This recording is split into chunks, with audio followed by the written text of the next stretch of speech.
കൈയില്ലാത്ത ഗോവിന്ദച്ചാമി വരെ 8 മീറ്റർ ഉയരത്തിലുള്ള ജയിലിന്റെ മതിൽ ചാടുമ്പോൾ ടി.പി. ചന്ദ്രശേഖരൻ കേസിലെ പ്രതികൾക്ക് കള്ളുകുടിക്കാൻ പോലീസ് സംരക്ഷണം നൽകുന്നതിൽ ഒരു തെറ്റുമില്ല.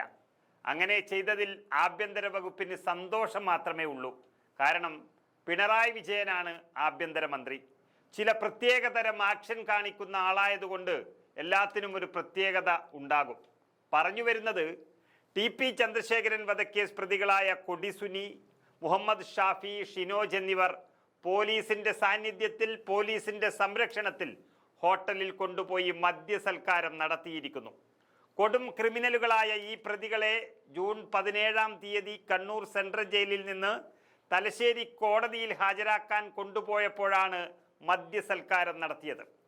കേരള ചരിത്രത്തിൽ തന്നെ കണ്ട ഏറ്റവും പൈശാചികമായ ഒരു രാഷ്ട്രീയ കൊലപാതകത്തിലെ പ്രതികളായ കൊടും ക്രിമിനലുകളെ കൈകാര്യം ചെയ്ത രീതിയാണ് തമാശ.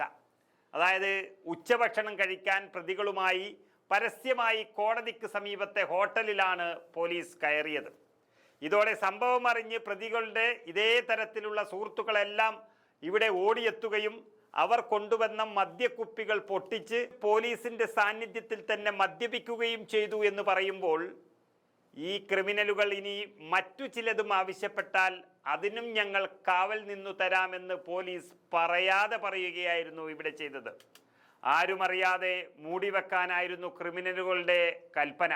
അങ്ങനെ മദ്യപിച്ച സംഭവം പുറത്തറിയാതിരുന്നതിനാലാണ് ജൂലൈ 21-ാം തീയതി കൊടിസുനിക്ക് 15 ദിവസത്തെ അടിയന്തര പരോൾ സർക്കാർ അനുവദിച്ചത്. എന്നാൽ മെല്ലെ മെല്ലെ സംഭവം വിവാദമായതോടെ അന്വേഷണം പ്രഖ്യാപിക്കുകയും പോലീസിന് വീഴ്ച സംഭവിച്ചു എന്ന് കണ്ടെത്തുകയും ചെയ്തു.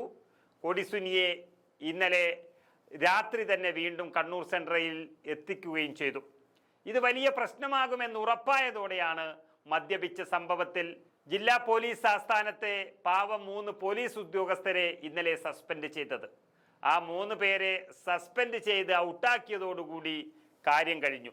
ഈ പരോൾ എന്ന് പറയുന്നത് ക്രിമിനലുകൾക്ക് സുഖവാസത്തിന് അനുവദിക്കുന്ന സമയമാണ്.